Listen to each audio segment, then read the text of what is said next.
This is the history of Turning Point Church of Zion. During this documentary history, we will explore how Turning Point Church of Zion came into being. We will also be introduced to several of the charter and founding members, hear about their lives, and come to understand the role the church has played in their spiritual journeys. Turning Point Church of Zion is located at 2450 Langdon Farm Boulevard. It is the coming together of two churches, Zion Benevolent Missionary Baptist Church and Turning Point Christian Church. Cincinnati, Ohio has a rich history. Founded in 1788 as Losantaville, it was renamed in 1790 to Cincinnati. Nicknamed the Queen City or Queen of the West, Cincinnati is the home of many firsts, including first bag of airmail airlifted by hot air balloon, first city where a Jewish hospital was founded, first city in the U.S. where greeting cards were published, the first reinforced concrete skyscraper, the Ingalls Building, still standing on 4th and Vine in downtown Cincinnati. The Sons of Daniel Boone, later known as the Boy Scouts of America, was founded in Cincinnati. Cincinnati is also the home of the oldest AME church in Ohio, Allen Temple, and is, or at least was, the longest suspension bridge in the world, the John A. Roebling Suspension Bridge. The list of first and notable achievements for Cincinnati goes on and on. These are but a few. Yet, for all of its forward thinking, Cincinnati, like the rest of the country, was sharply divided along racial lines. Back in the 50s and before, the West End of Cincinnati, Ohio represented home for many, I dare say the majority of the black population in Cincinnati. This area of town has been described as a city unto itself. With vibrant shopping, stores, and restaurants, there was little need to venture beyond the boundaries of the West End, a fact that was undoubtedly a relief to the majority population as well as the black population of Cincinnati.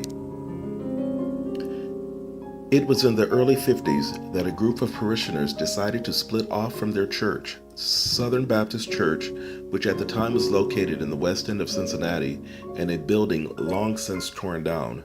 Reverend Moore started Evergreen Baptist Church, and several families went with him to begin this new work. As fate would have it, Evergreen also experienced a church split, and from this split, in May 1957, was the birth of Zion Benevolent Missionary Baptist Church. Zion Benevolent Missionary Baptist Church first met in the home of Deacon and Mrs. Jeremiah Cooper on Beecher Street in historic Walnut Hills. Outgrowing the size of Deacon Cooper's home, the small band of worshipers decided to make Melrose YMCA their temporary meeting space. The group met at the YMCA for approximately 1 year. Ms. Cornelia James suggested the name Zion Benevolent Missionary Baptist Church. The name was voted upon and accepted by members. Reverend L.H. Lewis was the first pastor installed in 1957 and served through 1958, when he requested to be relieved from his duties. One of the founding or charter members was Maddie McGowan. Here she is in her own words.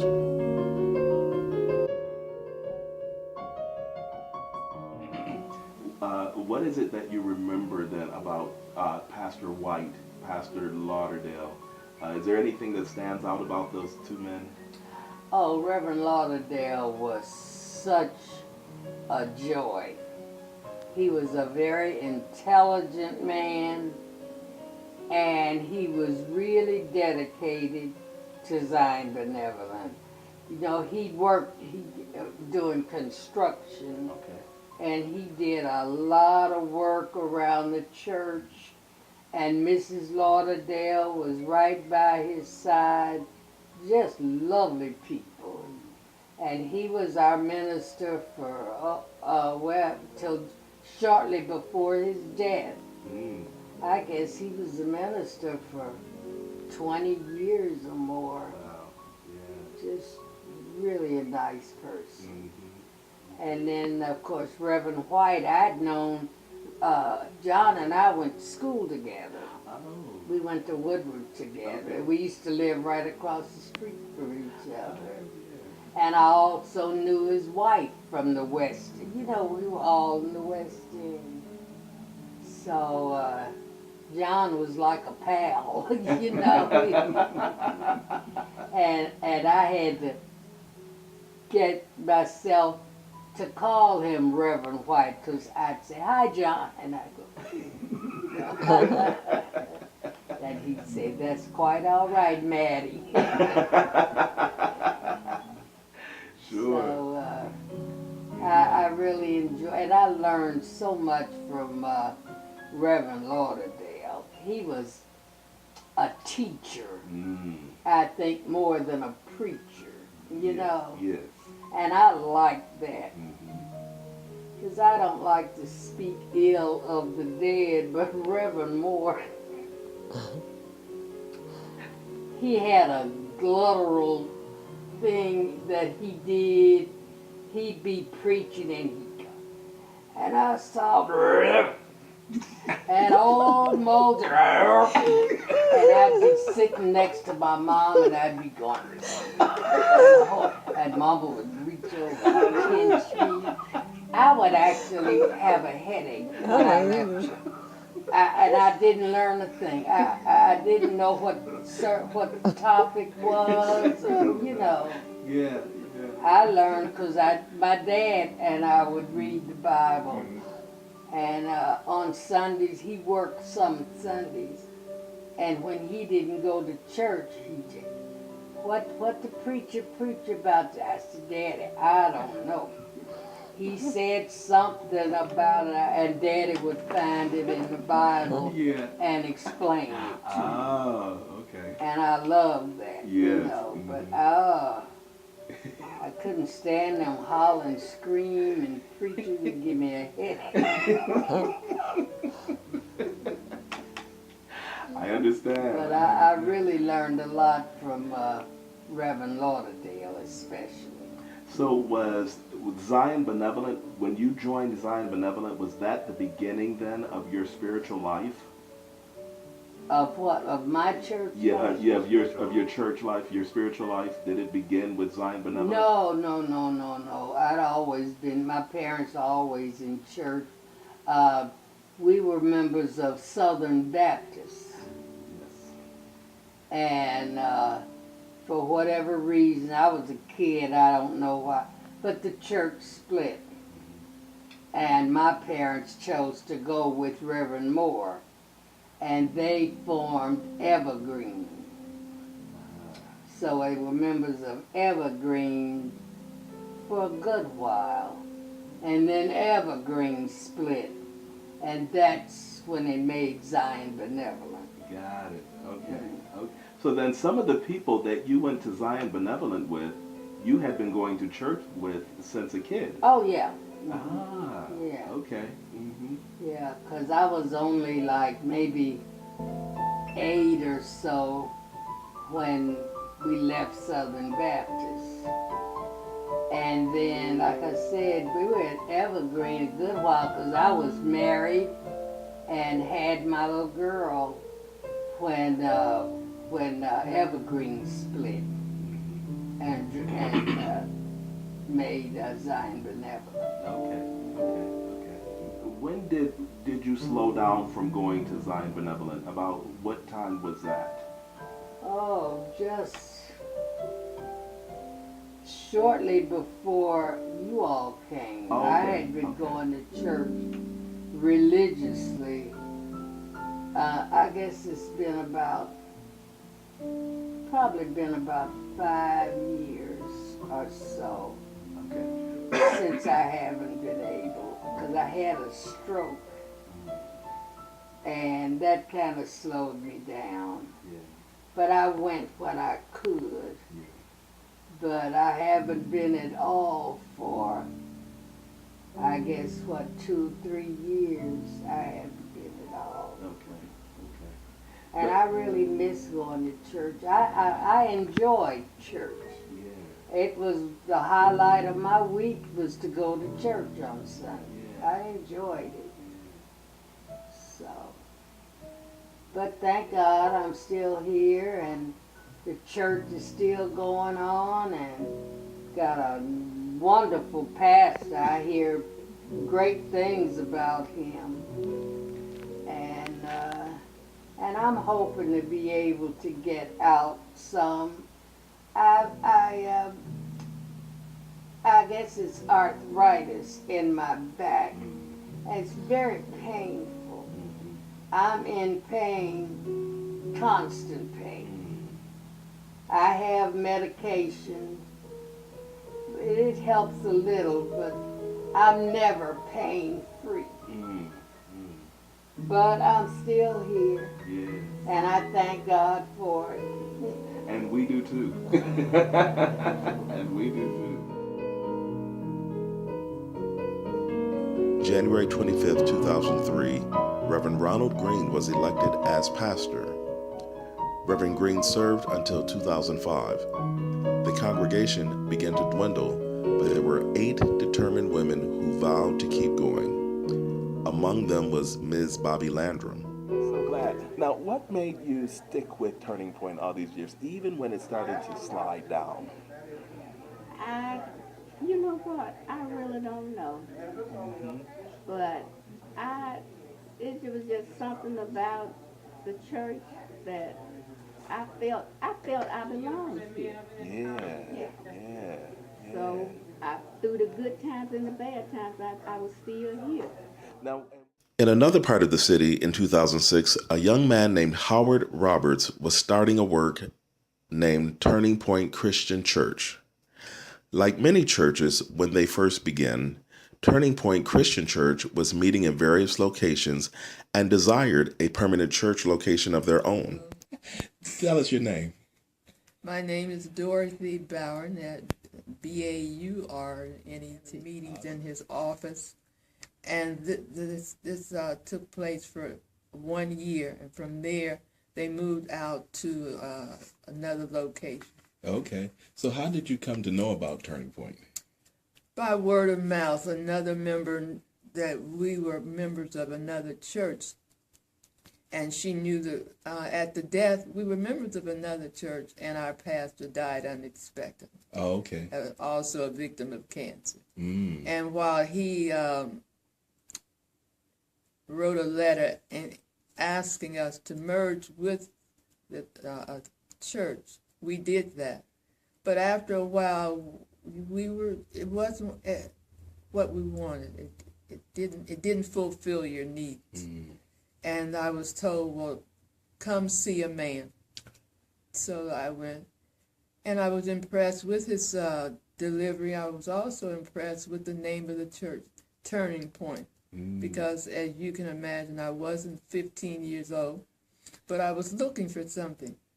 And I knew that regardless of age, I wasn't satisfied. Yes. So I became a member of Turning Point Christian Center. Awesome. So I was there a year after they got started. Okay, so a year after. Mm-hmm. Okay, and then the talks began with Tridestone, and you were there during all of that time. Yeah. Both of these churches have a relationship with Jerry Culberth, pastor of Tridestone New Beginning Church, located at 5550 Reading Road in the Bond Hill neighborhood of Cincinnati. Seeing the need of both of these small churches, it seemed like a match made in heaven. Zion Benevolent with a building and no pastor, and Turning Point with a pastor and no building. Pastor Culberth introduced the two churches and suggested they merge. Pastor Culberth also supported this merger by sending various ones from his congregation to help and assist the budding merger with people to help sing, preach, and play instruments. In 2010, Turning Point Church of Zion was born, with Howard Roberts serving as pastor. In 2011, Pastor Roberts felt led to submit his resignation, and the newly formed fellowship was without a pastor. Again, Pastor Jerry Culberth was consulted for help identifying a replacement. After much prayer and consideration, Elder James Breedy was selected and sent by the elders of Tridestone New Beginning to serve as pastor of Turning Point Church of Zion beginning May 1st, 2011. We do our vision statement. Our vision statement is we are a family-friendly, loving church fellowship that is growing to be all God wants us to be and doing all God wants us to do. Well, in addition to that, my vision, my dream would be that every one of us, everybody that comes through would become a manifested son of God. A manifested son is one who does everything that God says do, goes where God says go, and says what God says say, wherever they might be, whether it's at home, in the grocery store, on their job, walking down the street, playing in the park, whatever that might be, that our people make a positive difference and manifest the power and presence of God as a kingdom citizen wherever they might be in every stage of their lives.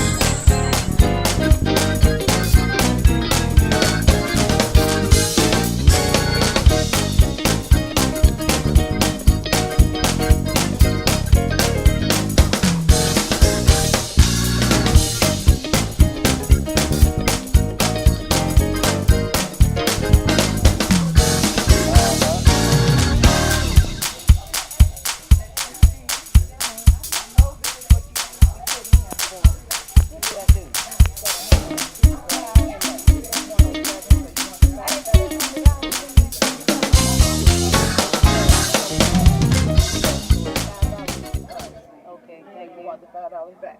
Yes, I do. Thank you. All right. I just wanted to let you know that. Okay. All right. Okay. I'm a practice if I don't know. Okay, so let's start with your name. Jenny M. Lester. I don't use my name because I don't like it. It's my middle name, but I will tell you what it is. Yeah, what is it? May. M-A-E. Oh, Jenny Mae. I like I it. don't use it, and I don't want nobody using it. Oh. No. So if I call you Jenny Mae next I week. will not answer. I will not answer. Okay, so Sister Lasha, how long have you been knowing Elder Breedy? Let's see, I can't, oh God. I was at St. Mark Catholic Church for 10 years. 10 years old. And how long have you been knowing Sister Breedy? Same, because we was in the Catholic Church together. We was in St. Mark Catholic Church together. Oh, okay. So how did you meet him then? I met him through Robert. Ah. While I was at St. Mark Catholic Church. So now was Elder Breedy Catholic at one time? Not that I know of. Okay. I know his wife was Catholic. But we was in the Catholic Church together, and I was there for 10 years. So what are your thoughts of Elder Breedy? I believe that he is an honest, teachable, giving praise to God always, and will share his knowing and his reason to say that there is a God. And if you had some words of advice, what would you say to him? Keep on saying and doing what the Lord tells you to do, because you are an obedient man. And how long have you been here at Turning Point? Oh, when did I join? In July, I think. Because I was at Tri-Stone School forever. I was at Tri-Stone, I think in June or July, that's when I got baptized. Anderson Culver was a pastor. And some of his words to me was, don't let nobody tell you who you are, because you know who you are. When they say you are mean and they look at you, just because you're not smiling, that does not define who you are, because you are a child of God. And smiling don't mean that you are not. All the while you were at Tri-Stone, you had the opportunity to observe Elder Breedy. He was my first teacher at Tri-Stone. He is the one where, besides Anderson Culver, that I began to realize who God was. Because I saw it in him. And he taught it, he talked about it.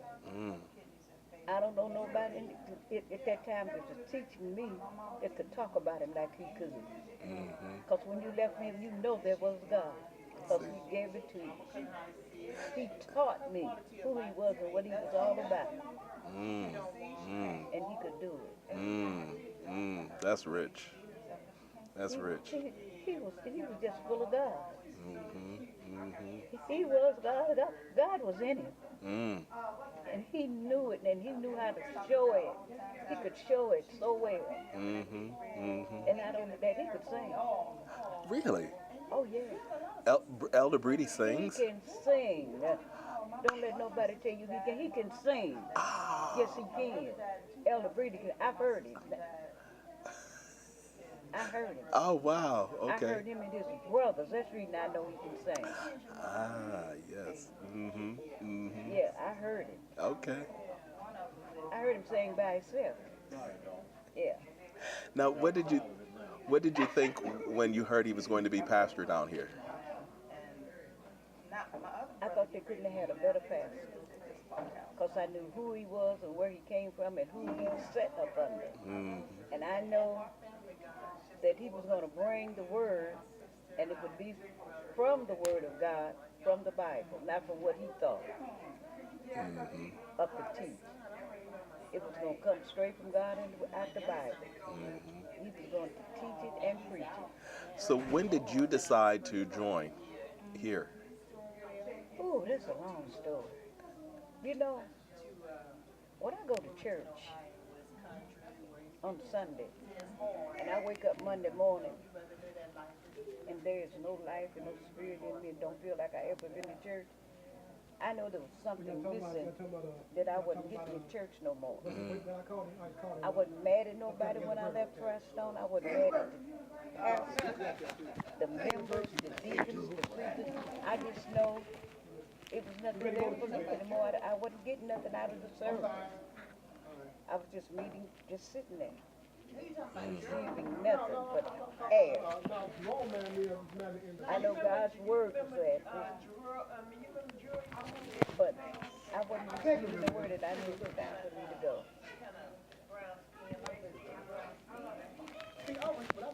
Awesome. All right. So one last thing. Let me see you throw him and Sister Roberta a big kiss. I love you and God bless you for being in my life. And what's your name again? Jenny Laster. And what's that middle name you don't I use? will not tell you. May.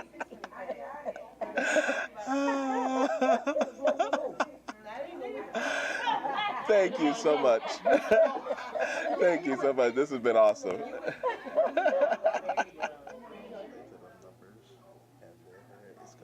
Okay. Okay. Listen, Bob, we just wanted to ask you a few things about yourself and about the church and your relationship and all with Zion Benevolent, okay? And because what we're going to do is interweave, like, for instance, your what you tell us in with the history of the church, and this will be like the human side of that history, okay? So we just need to know some things about you. So when did you, well, let's start at the beginning. So you have kids. Your name, let's start with the name. Bobby Langdon. All right, and how many kids? I have 2 kids. I have a girl and a boy. Okay, are they still here in town? Yes, Okay, and is there a Mr. Landrum? yes. Where is he? Mr. Lambert, he passed like almost 9 years ago. Yeah, okay. Now, you're here, of course, at Turning Point. When did you join Zion Benevolent? I joined Zion Benevolent about maybe 32 to 35 years ago. Okay, so at that time, then, who would have been the pastor? J.D. White was the pastor. White was the pastor at that time. Okay, and then you've seen the church as it's moved buildings and places. Yes. Yeah, and the various sort of incarnations, if you will, that the church has gone through. Yes. Yeah. So what did about the church's history sticks out the most for you? Well, the thing about we had like J.D. White, he was the pastor there, And then after he left, then there was Brookins, Warren Brookins. Yes. And then after he left, then there was Ronald Green. Yes. Now, of the three of those, which one made the most impact on your life? I say J.D. White. Yeah? Yes. Why so? Because he was something like Elder Breeding. He taught. He didn't preach. He taught. And did the others, were they preachers, like more traditional preachers? Yes. Now, how do you like preachers? You know, the hooping as they call it. Well, they're okay. But I like teaching better because I get more out of teaching. Uh-huh. Exactly. Yeah, yeah. Brady is definitely a teacher. Yes, he is. Yeah. That's the way Pastor White was.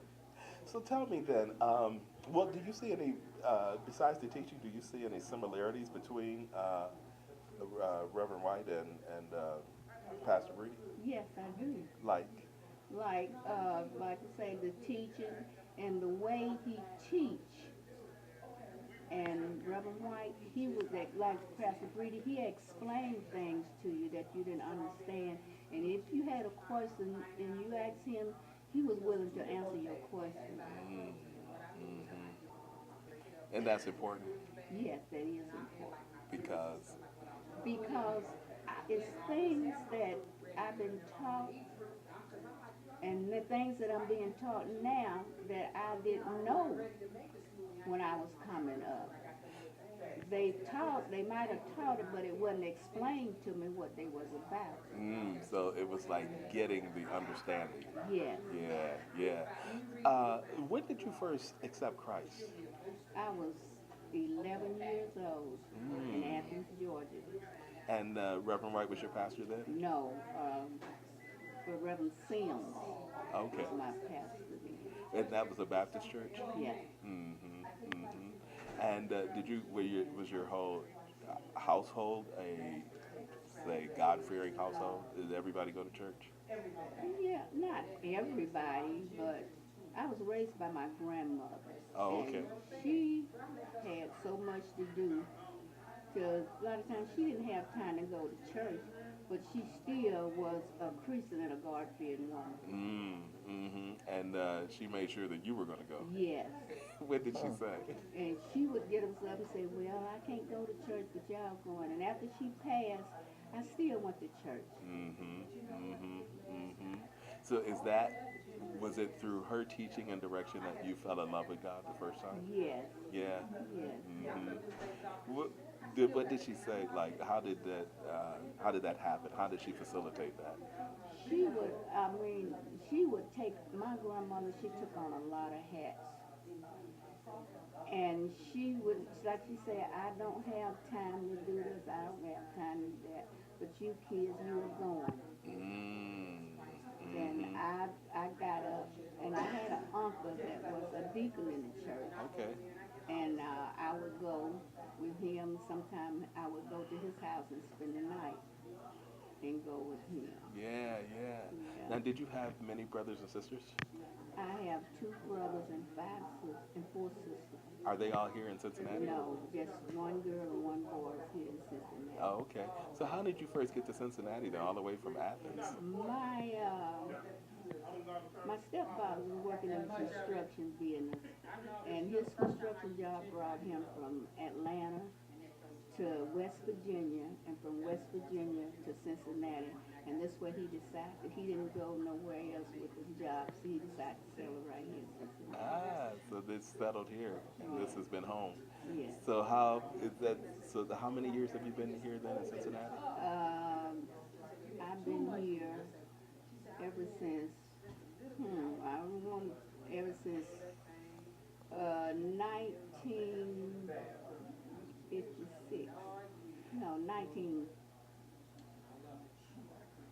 well, let's put it, I've been here since I was 16 years old. I celebrate my 16th birthday here. And hey, I can't go back that far. I feel you. Okay, so then you have seen a lot happen in Cincinnati, particularly in the '50s when it was a lot of racial tension and things like Yes, that. yes. How did you make it through that? What do you remember most about that time? Well, I I was a person that kept mostly to myself. Although I had sisters and brothers, when I was coming up, I was like a loner. Mm-hmm. Mm-hmm. I always kept to myself. Mm-hmm. And I remember the race between Martin Luther King when he got killed. Yes. It was I was living in Evanston, Oh yeah. and it was a riot over there in the Iron Horsemen. They was a motorcycle gang in Norwood, Oh, okay. and I saw that the people, the black people, they were sitting stuff on. It was a place across the street. They set that on fire. I saw them throw a rock in a car, hit a little girl, Mm. and I mean, if they was just the motorcycle gang was riding up and down the street with chains on their shoulders, Mm. and people was looting, and it was awful. I never Yeah. seen anything like that before. Mm. Mm. How did your faith help you get through that time? Well, like I say, I always have went to church, but there was a time when I did backslide, Mm-hmm. and I got back into church, and I've been going ever since. Mm-hmm. Mm-hmm. Mm-hmm. Now, what would you say? Because you've seen, of course, on a lot of the social changes and changes in kids and teenagers and all. What do you see as one of the things that has changed the most in young people? Well, the things I seen most change in young people, it's a lot of gang members. But back then, they were there, but you didn't hear of them like you do now. And now the kids, they just don't like to listen to what their parents have to tell them. And back then, you could tell a child something, and they would listen. But now kids are fighting their parents. Yeah. They are drinking more. They're smoking, and they just robbing and killing. The killing is out of hand. Do you know where that came from? Like, why? What's the difference? What's happened that now the kids don't listen? It's a different. Like I tell my kids, the generation that's coming up is different from the generation that where I came up. When I came up, your parents was like, someone was more strict on the kids than they are now. But now a lot of parents have to do most of it, working to try to keep the family together. And the kids just don't have anyone in the house that they're with them, most of the time, so they on their own. Hmm. Wow. So if you could say something to parents right now, what would you tell the parents today? I would tell the parents today, if your kids come to you with a problem, listen to them. It's easy to sit down and take a moment out and listen to what your kids have to say. Take time to spend some time with them. I know it's hard for some parents out there. Like I said, when my kids were coming up, I worked during the day and my husband worked at night, so my kids never had a babysitter. Yeah, they always had somebody. Yeah. Yeah. But if you don't have that luxury, then you're saying, Just take a few minutes to listen to what they have to say. Take a little time out to sit down and talk to them. yeah, yeah. And by doing that, what do you think? It might change the way some of the kids are thinking today. And by talking to them and they listen to you and tell them what's going on out in the street, that now is the time to get closer to God. Street is not the way to go. God is the way to go. What do you think that the church can do to help with that? Well, there's programs in the churches that the kids can come to keep them out of the street. And what is the a few words for that you would say to Brother Breedy if given the chance? I would say to Brother Breedy, I thank you for coming in this church, taking it over. I worshiped you, I liked you, and I'm glad you're my pastor. Exactly. Yes, yes. You started smiling when I mentioned Brother Breedy and say something to him. I like Brother Breedy. Yeah. Yeah, I think he's a good teacher, he's a good pastor, and he's a good person. And what would you say to Turning Point Church, particularly about its future? At Turning Point, you are lucky to have a pastor like that, and just trust in your pastor and listen to him and stand behind him when he got have things to do. Be in his corner. Did he pay you to say this? No, he didn't. He don't even know I'm doing this. Because it sounds like he could have wrote that script himself. That's awesome, actually. Yes, yes. Well, we are so glad. Now, what made you stick with Turning Point all these years, even when it started to slide down? You know what? I really don't know. But it was just something about the church that I felt I belonged here. Yeah. So through the good times and the bad times, I was still here. Now, and what ministries have you served in? I know, like right now, you're a greeter. And what other ministries have you served in? Well, I used to be, like I said, I was a greeter then. I sang in the choir. I also, when the church was going down here, I also helped in the financial room with the money. Okay. And I know you all were doing some of the cleaning and all too. Oh, I thought this was my job, cleaning up the kitchen. We used to have a kitchen over on Beecher, and I was a dishwasher. Oh, okay. And I used to teach Vacation Bible School. Oh, Yeah. yeah. And I know you had told me one time that Brother Ware said he was going to run the vacuum, so you didn't have to do it anymore. Oh, I was so glad when a man came in this church, so I didn't have to come out on a Saturday and clean no more. He asked me, is it okay if I clean? I said, help yourself. Awesome. All right. Thank you so much for your time. This has been awesome, and it is going to make a big impact on the video that we're putting together. So thank you so much. Thank you. Yes. All right. Go sit over there. All right. Just listening up over here. Okay. All right, Sister Dorothy. Hello. Hello. Tell us your name. My name is Dorothy Bauernet, Baurnet. Awesome. And kids? Do you have kids? I'm the mother of two daughters. My youngest daughter died a victim of cancer. How long ago has that been? I don't count it as how long ago. I counted it the fact that she didn't live to be 40. And her name was? Emily. And your other daughter's name? Anita. Any grandkids? I have one granddaughter. Her mother is Anita. Oh, okay. Emily was a school teacher with no family, but she called all of her students her children. And yes, they usually are. So when did you hook up with Turning Point?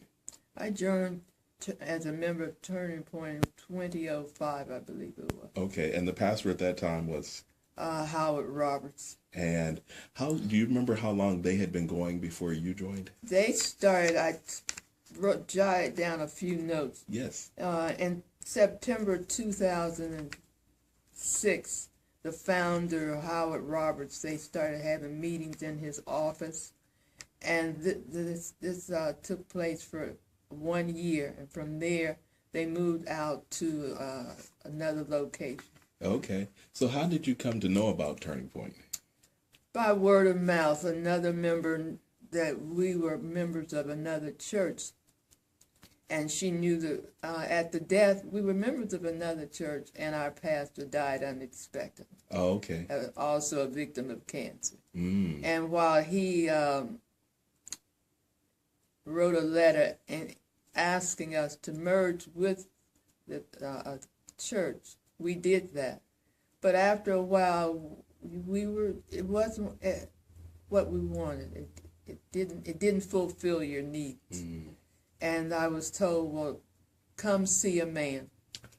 So I went, and I was impressed with his delivery. I was also impressed with the name of the church, Turning Point, because as you can imagine, I wasn't 15 years old, but I was looking for something. And I knew that regardless of age, I wasn't satisfied. Yes. So I became a member of Turning Point Christian Center. Awesome. Now, the church where you came from then, what church was that? I'd rather not say. Okay. Good enough. And so then you were with Turning Point through all of its iterations and up through the time that it actually... No, I was there a year after they got started. Okay, so a year after. Mm-hmm. Okay.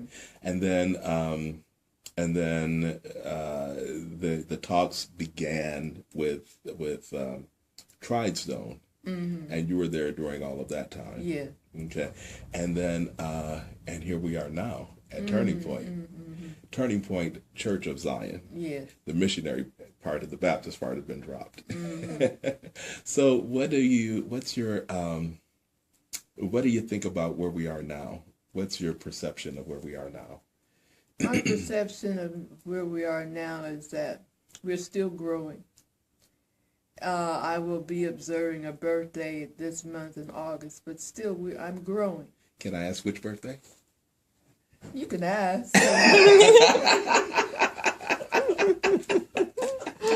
I realize some of this is going to get all edited. But I'm satisfied. There were some Sundays after our first the pastor died. We were in a state of shock. We were wandering around, and we were at the church where he had asked us to go because he knew he was not going to overcome them. But it was like you eat a meal, but it fills you up, but it didn't make you feel good. It didn't satisfy you. It didn't. That there was still a longing there. Yeah. And so I'm thankful that the Lord works in a mysterious way, and He didn't send all of us to Turning Point. Some people went to other churches, but wherever we went, we found the missing link. Oh. So that here I have found that missing link, and I will be here until death takes me home. Oh, beautiful. And have you been in Cincinnati all your life? Are you from here? With this accent, you asked, am I from Cincinnati? No, I was born in Opelika, Alabama. Ooh. And we migrated like so many of the blacks. We went north where we could be free. Okay. What year did you get here? I came to Cincinnati. I was 9 years of age. It's been a long time. I said, we can get that number. We got to get that number. And so you have seen a lot of social changes and all. Some of the social norms and things have changed since you first arrived and until now. What do you remember about the particularly racial times in the city?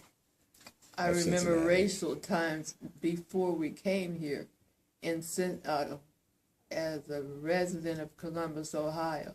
I'm sorry, Columbus, I remember my mother taking me to town on the bus. Yeah. she picked me up and got on the bus, put the money went through the front door, put the money in the box, then picked me up, jumped off the front to 2 steps, ran to the side, and we squeezed on. Blacks could not go. There was a mark. You couldn't go and sit in the front. But because she was a pastor's wife, someone got up and gave her a seat, and she held me in her lap. That experience, we could go on. When we went to the store, she was buying some gloves. She couldn't put the gloves on, but she could look at them. So she bought them not knowing if they would fit. And then when we walked out the door, the Lord fixed it so someone knew her and gave her a ride home. And children at that time were supposed to be seen and not heard.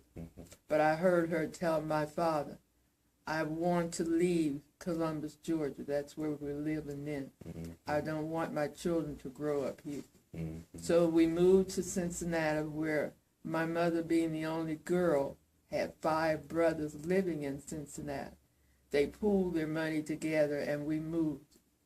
And we came here. The first thing that impressed me with Cincinnati was the fact that there was entertainment, but it had an understanding. For example, Coney Island. You couldn't go to Coney Island. It was there not for us. You could go to certain movies. Our restaurant was the 10-cent store, or restaurants owned by the blacks in the West End and Langdon section of Cincinnati. But having come from the South, I was completely used to that. And the first thing that we were greeted with when we went to Douglas School, at 9, I think I was in the 3rd grade. My brother was 2 years younger than I. They wanted to hear us talk. This accent is nothing compared to the Southern accent I brought with me. Can you still do it? Yon, go, the do, and the flow, and all those things. And my name was Dorothy May, but my father would yell out the window, Doffa May. And everybody, the children could be mean, but looking back over it, it was fun. And I harbor no ill feelings against those who they didn't mean a lot of what they said. Yeah, just being funny, as kids do. When did you first have a relationship with God? At the tender age of 11, we had, at that time, we would have a week of revival, 2 weeks of revival. Well, my father, being a minister, he didn't bother us Monday through Thursday. My mother and he would get ready to go to church. We would hustle around like we were getting ready for our homework. The minute they went out the door, man, we got over that. But Friday morning, as we were eating breakfast, he said, now you know what tonight is, don't you? Yeah, so we know. That meant we were going to be going to church for the revival. We went to the revival that was held at the First Baptist, Walnut Hills. And when they opened the doors of the church, my father got up and came down the steps and beckoned for me to come. Well, I knew what that meant. And we sat on those who were not saved had seats on what was called the mourner's bench. So there were 4 girls. My father gave me the pleasure. He asked and received the permission from the pastor to pray. He stood next to me, and every time he would say, "Oh Lord," on my back. You want to share the city? The whole lot? I don't know. Maybe I should for that. Her level. Yeah, you definitely want to be seated like this, or look at me, sister. Look at me, sis. Yeah, let's see. Oh yeah, that's good. All right. Let me go this way.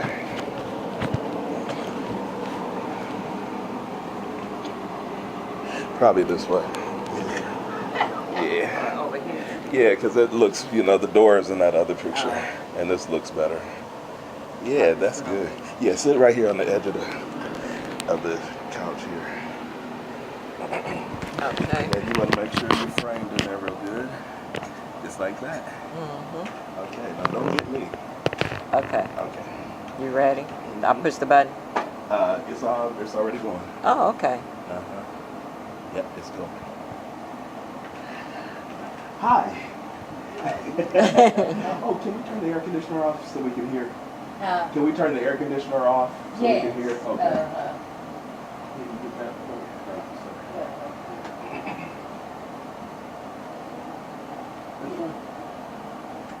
There we go. Awesome. Beautiful. Now you can hear me a little better. Yes. And I can hear you. So, you gave us the history of the church before in the pamphlet. I think it was the program for the church anniversary.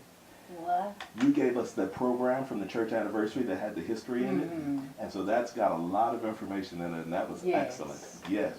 So what I wanted to do was just to have you fill in some of the blanks with some of your own personal recollections of the church and the time and the people and all.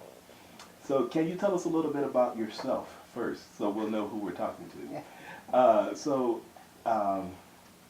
Like, how is Cincinnati home for you? Huh? Is Cincinnati home for you? Were you born and raised here? I was born and reared here. In Cincinnati? Mm-hmm. Okay. And you have kids? Yes. Well, both my children are dead. Ah, but you're the mother of two. I was mother of two. Okay. And your husband? You had a husband? Yes. Beautiful, yes. You had a chance to find love twice. That's awesome. And they're both deceased. And they're both okay. Okay. And so, did you have a career? Did you work outside of the home ever? Yes, I worked for a couple of years at the Mammoth Insurance Company in the office. Okay. Okay. But most of my working years was done in food service. Ah. I worked, I retired from the University of Cincinnati, Okay. where I cooked and baked. Yeah. Yeah. The main campus, not the hospital. Oh, okay. Mm-hmm. Oh, beautiful. So you were a working woman even before it was fashionable then? I said you were a working woman even before they got women's lib. Oh, yeah. Yeah, I got my first job. I was 17, just graduated from high school. Yeah. I graduated from Old Woodward High School. Oh, okay. Okay. Now it's, for the creative arts. Oh, the great. On Sycamore. Oh, gotcha. Yes. Yeah, School of that's the one. Performing Arts. I Yeah. graduated in 1950. Got it. Okay. Okay. So now, would it be too impolite to ask you how old you are now? I'm 81 years old. Yeah, you said that quickly, so you're not ashamed of that, huh? Not at all. I'm blessed. I know that's right. It's a blessing to live that many years. Yes, it is. And in good health. You look good. Well, for the most part, I feel pretty good. I'm just down in my back now. I'm not able to walk much without my trusty walker. I see. Yes. But I do pretty well. Okay. So, are you dating? Oh, absolutely not. Are you interested? No. Not for many years. Okay. But there's nobody that comes by then. No. Gotcha. Okay, so now, when did you join up with what was then Zion Benevolent? Okay, must have been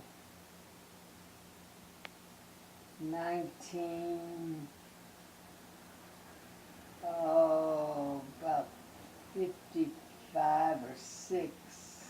Okay, so then was About that... 56 or 57. Oh, okay. I was one of the charter members, Ah, the okay. original members. So now, was that under the pastorship of Reverend Lauderdale? No, it was Reverend Lewis. Lewis, okay. All right, so Reverend Lewis, okay. And then it wasn't, I guess he was the pastor for a while, I guess, and then after him was Reverend Lauderdale? Yes. Okay, okay. And then you all were located at that time in the West End? You were located in the West End at that time? No, we were in Walnut Hills. Oh, in Walnut Hills? On Beecher Street. Ah, okay. Well, the church actually started in the home of Mr. and Mrs. Jeremiah Cooper. Ah. And we held services in their home for a few months, I think. And then we moved to the Melrose Y. Gotcha. Okay. And we held services there until we bought the building on Beecher Street. About how long were you in the Y? Oh, over a year. Okay. And then it was you moved to Beecher Street. We moved to Beecher Street. And do you remember like the size of the congregation? About the size of that? The size of the congregation? Oh, by then we were probably 50, 60 members. Oh, that was a good size. So, what do you remember the most? When you think about, particularly in the early days, what memories come to your mind? Well, we were a family. It was very family oriented. It was the Cooper family, which was a large family, the James family, which were my parents, and the Dye family, and everybody was almost related. Okay. And it just had a nice, warm family atmosphere. People cared about each other, and they knew if one of the members needed something, we were there for them. It was really a happy place to be. Oh, that's nice. It really was. Now, that was in the 50s, right? In the early 60s or something? Yeah, late 50s, early 60s. So at that time, was there still a lot of the race tension between the races? Well, as I said, I was born here in Cincinnati, and I saw very little of the racial divide. I knew it existed, but at that time in the West End, we were almost a city unto ourselves. We had movie theaters. We couldn't go to the white theaters, but there were several movie theaters, doctors' offices, churches. We almost never had to go outside the West End for anything, well, except for shopping. Most of your main stores were in the downtown area, Sholto's and McAlpin's and all those stores.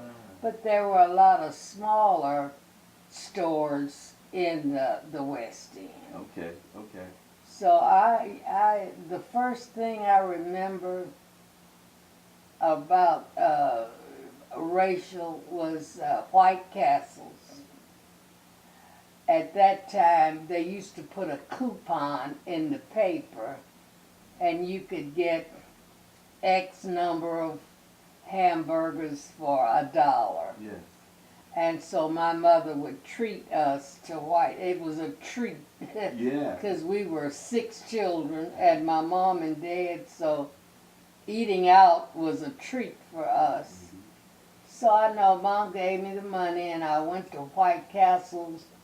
There was one on the corner of Lincoln Park Drive, which is now Ezra Charles Drive, and Central Avenue. So I went up and I ordered my little hamburgers and gave the lady the coupon, and I think it was something like 10 or 12 of them for $1.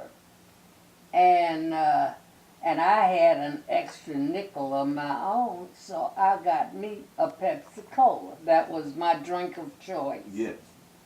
So I was going to drink my Pepsi Cola there, because if I took it home, I'd have to share it with all my sisters and brothers.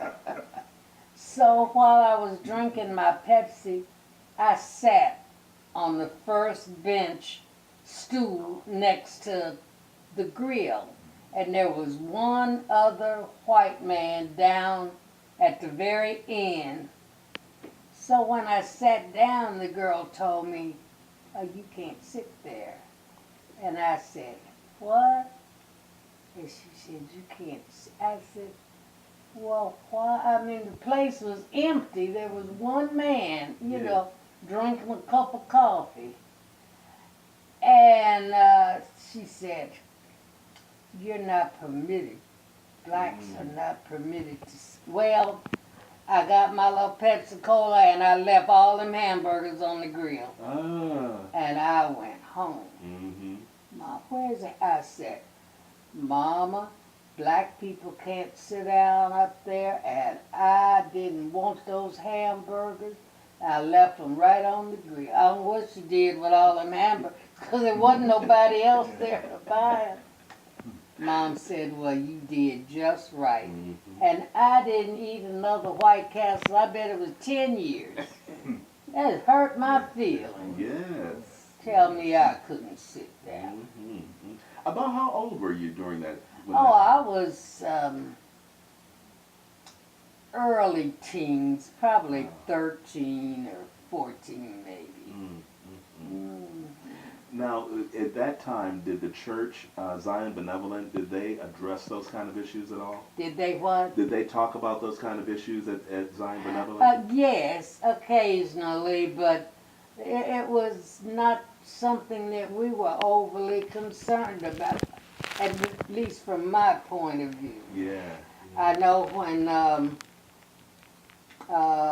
what's the amusement park? Oh, Coney Island. Coney Island. Yes. I knew that we couldn't go to Coney Island. And I remember when they opened Coney Island to blacks, I wouldn't go. You didn't want me there, now I don't want to go. And even when they first opened it to blacks, you couldn't swim and you couldn't dance in Moonlight Garden. You remember that? Yeah. So I said, spend my money where it's welcome. I have never gone from that day to this. I've never put my foot there. Yeah. Yeah, they would actually, if When a you black hurt person my got in the feelings, pool, when they I'm would through drain with the you, water. I'm through. Wow. Yeah, if a black person got in the pool, they would get everybody out of the pool and drain the water. Oh, wow. Yeah, Wow. that's what they did. I early never on. went. A lot of people did go, and that's fine. That was up to them. You just But chose it was to. not for me. Yeah, yeah. Now, what is it that you remember then about Pastor White, Pastor Lauderdale?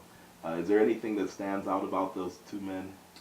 Oh, Reverend Lauderdale was such a joy. He was a very intelligent man, and he was really dedicated to Zion Benevolent. You know, he worked doing construction, and he did a lot of work around the church, and Mrs. Lauderdale was right by his side. Just lovely people. And he was our minister for, till shortly before his death. I guess he was the minister for 20 years or more. Wow, yeah. Just really a nice person. And then, of course, Reverend White, I'd known, John and I went to school together. Oh. We went to Woodward together. Okay. We used to live right across the street from each other. And I also knew his wife from the West. You know, we were all in the West End. So John was like a pal, you know. and I had to get myself to call him Reverend White, because I'd say, "Hi, John," and I'd go, and he'd say, "That's quite all right, Maddie." Sure. So I really enjoy, and I learned so much from Reverend Lauderdale. He was a teacher, I think, more than a preacher, you know. Yes. And I liked that. Because I don't like to speak ill of the dead, but Reverend Moore, he had a guttural thing that he did. He'd be preaching and he'd go, and I saw and old Moses, and I'd be sitting next to my mom and I'd be going, and Mama would reach over and pinch me. I would actually have a headache when I lectured. And I didn't learn a thing. I didn't know what the topic was, or, you know. Yeah. I learned because my dad and I would read the Bible. And on Sundays, he worked some Sundays. And when he didn't go to church, he just, what the preacher preach about? I said, "Daddy, I don't know." He said something about it, and Daddy would find it in the Bible and explain it to me. Oh, okay. And I loved that, you Yes. know. But I couldn't stand them holler and scream, and preachers would give me a headache. I understand. But I really learned a lot from Reverend Lauderdale, especially. So was Zion Benevolent, when you joined Zion Benevolent, was that the beginning then of your spiritual life? Of what? Of my church life? Of your church life, your spiritual life. Did it begin with Zion Benevolent? No. I'd always been, my parents always in church. We were members of Southern Baptists. Yes. And for whatever reason, I was a kid, I don't know why, but the church split. And my parents chose to go with Reverend Moore, and they formed Evergreen. So they were members of Evergreen for a good while. And then Evergreen split, and that's when they made Zion Benevolent. Got it. Okay. So then some of the people that you went to Zion Benevolent with, you had been going to church with since a kid. Oh, yeah. Yeah. Okay. Yeah, because I was only like maybe 8 or so when we left Southern Baptist. And then, like I said, we were at Evergreen a good while because I was married and had my little girl when Evergreen split and made Zion Benevolent. Okay. It is. Now, what were your kids' names? I forgot to ask you before, but what were your kids' names? My children? Yes. Valerie and Jeffrey. Valerie and Jeffrey. Okay. And Valerie was the oldest? Yes, she was the oldest. Okay. Yeah. And then Jeff. Okay. Yeah. Okay. So then, then when did you slow down from going to Zion Benevolent? About what time was that? Oh, just shortly before you all came. Oh, I okay. had been going to church religiously. I guess it's probably been about 5 years or so. Okay.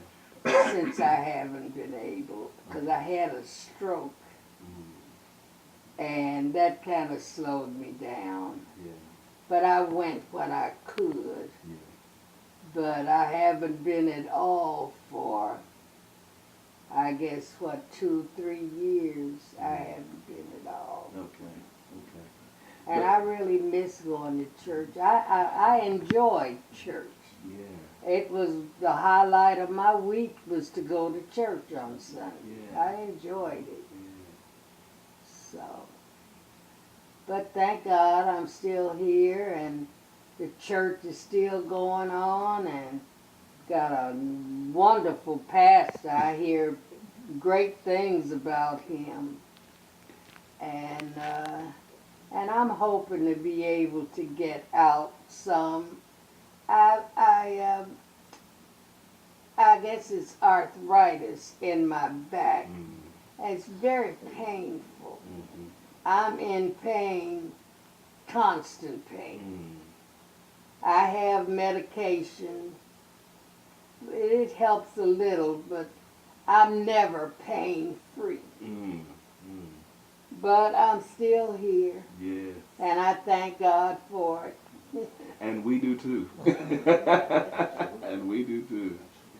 So now you've seen a lot of changes then in the church since, really since the Southern Baptist days to the Evergreen days to the Zion Benevolent days.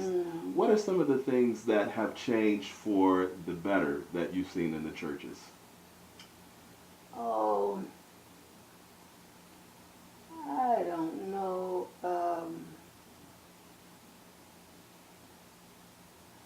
Well, people were more giving. They got to where they were more giving. They were always, were close knit, but they were more giving. They knew what the church needed and were more than willing to pitch in to do it. Yeah. And food, we paid for that Beecher Street out of that kitchen. We sold dinners and stuff, every Sunday. Yeah. And so the kitchen really almost paid for that church on Beecher Street. And then if we were to look at society then as a whole for that whole time, I said if we were to look at society as a whole, the young people and those things, what changes have you seen that you don't particularly like? Well, the young people are not as involved as they used to be. The young people were in, and they had the choirs and clubs and stuff, a lot of activities for the young people, and I think they enjoyed coming to church. And now when I hear kids say, I went to church because Mama made me go. I told them when I get grown, I'm not going it. And I thought, now that's so ridiculous, and so I've seen a lot of change in that.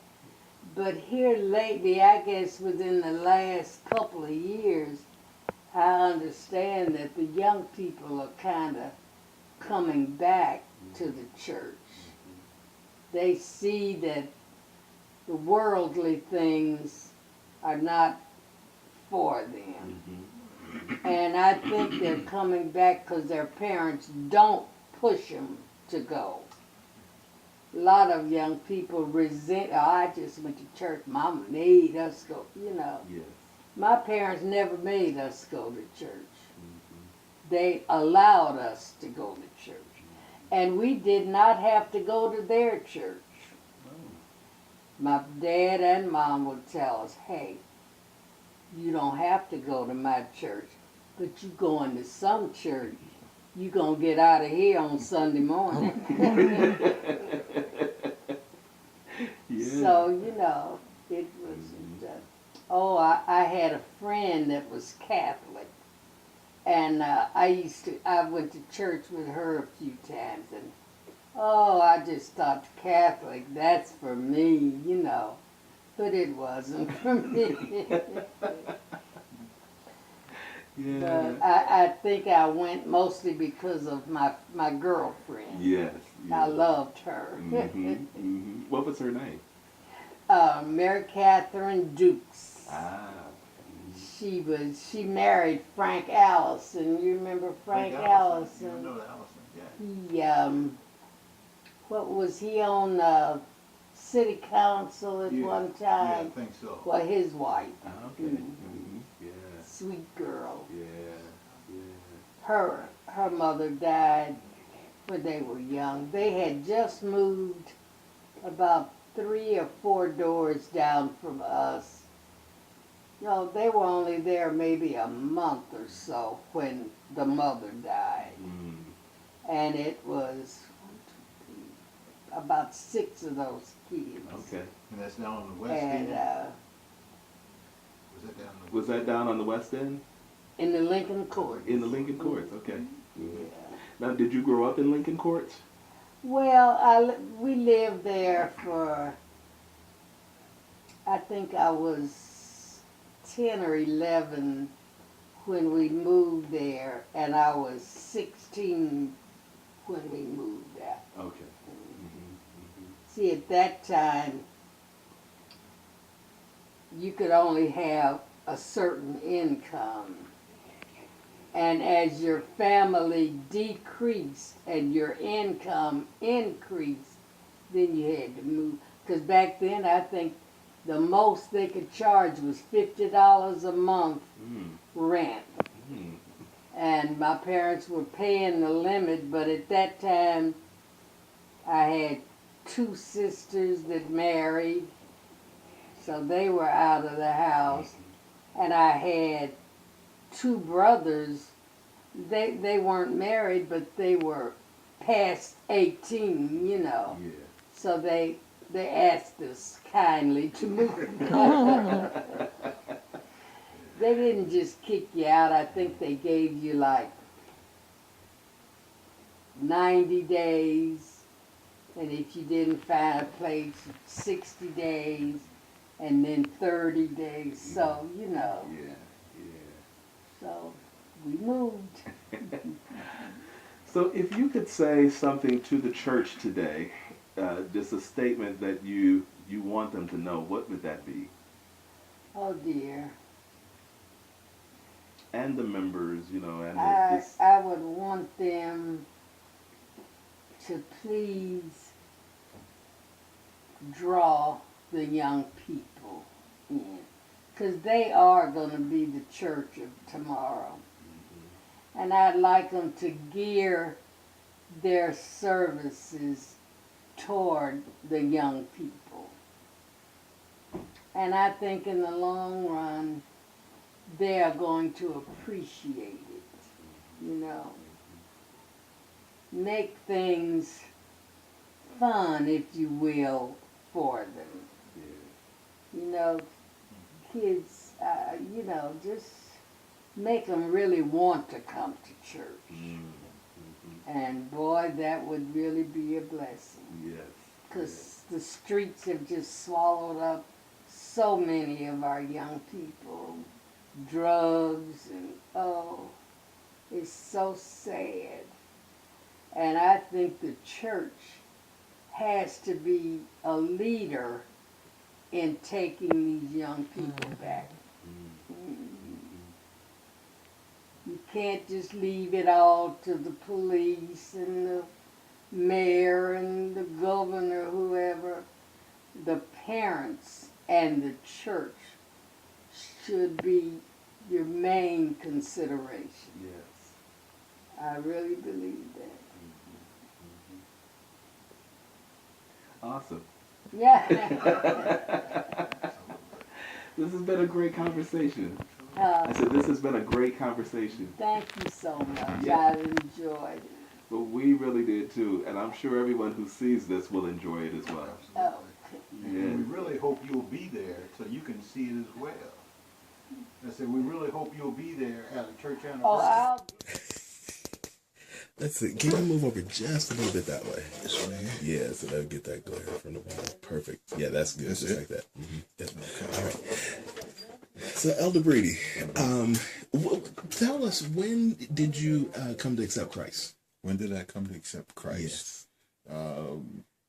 At like I what think age? I was about 12. Okay. I was about 12. I got baptized when I was 12. And it had to have been not too long before that. And were you raised, your home was a church-going home then? Yes. You guys went every Sunday? We went every Sunday. Mom and Dad was going to church. Everybody in the house went to church. Yeah. That's just how it was. When did you accept your call into the ministry? 1983. 1983. I'd gotten called in 1980, but it took a while for me to say yes. Yeah. Yes, I'll go. Yeah. Because I wanted it to be almost anything else other than preaching. Mm-hmm. Yeah. Hang on one second. Oh, that's good. Should I look at that or look at you? Look at me. You. Oh, Mm-hmm. okay. Mm-hmm. Yeah. And so now I know that you had been considered for several pastoral roles and all through the city, and everybody wanted you. So they did. Yeah. Yes. So how did it end up that you ended up here at Turning Point? Okay. Well, it is true. I was actually asked, and I was even told by two churches, that it's mine if I wanted it. Yeah. In the pastor's role. But that was not something that I believe God would have me do at that time. And thank God he didn't have me do that then. But as at Tridestone, where I was serving as one of the associate ministers there a number of years, was ordained as an elder there, served as an elder there. And then when Brother Arnold became the pastor there, he asked if I would serve as his assistant. Okay. Served there with him for 3 years as the assistant pastor there, and then he left. I became the interim pastor, served as the interim pastor there for about 1.5 years. And then when Brother Jerry came in as the pastor, I began to serve as a staff elder there on staff at the church. And as things progressed, we were moving forward with things. Then we got a call actually from Zion Benevolent seeking help.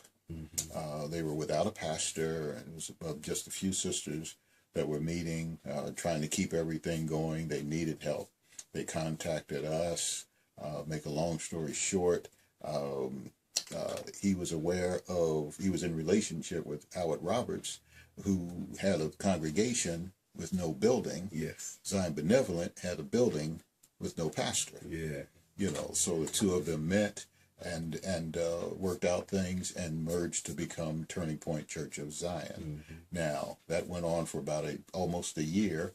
Then we were contacted again because Tridestone was contacted again because Brother Howard Roberts was, he told us that he was leaving to head back to Atlanta.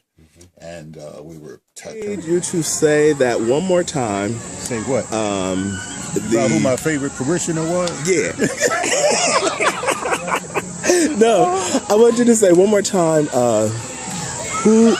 what your vision is for the church.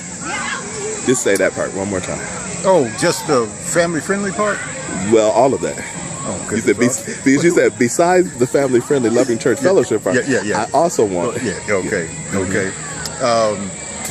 Our vision statement.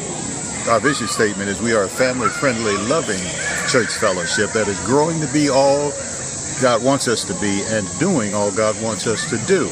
Well, in addition to that, my vision, my dream would be that every one of us, everybody that comes through, would become a manifested son of God. A manifested son is one who does everything that God says do, goes where God says go, and says what God says say, wherever they might be, whether it's at home or in the grocery store, on their job, walking down the street, playing in the park, whatever that might be, that our people make a positive difference and manifest the power and presence of God as a kingdom citizen wherever they might be in every stage of their lives. That's what I would vision for. That's they what can I would feel us and see us. They would feel us and see us. in the community. Oh, yes, that we would make a difference in the community. The world would be a better place because the people of Turning Point Church of Zion is there. Beautiful.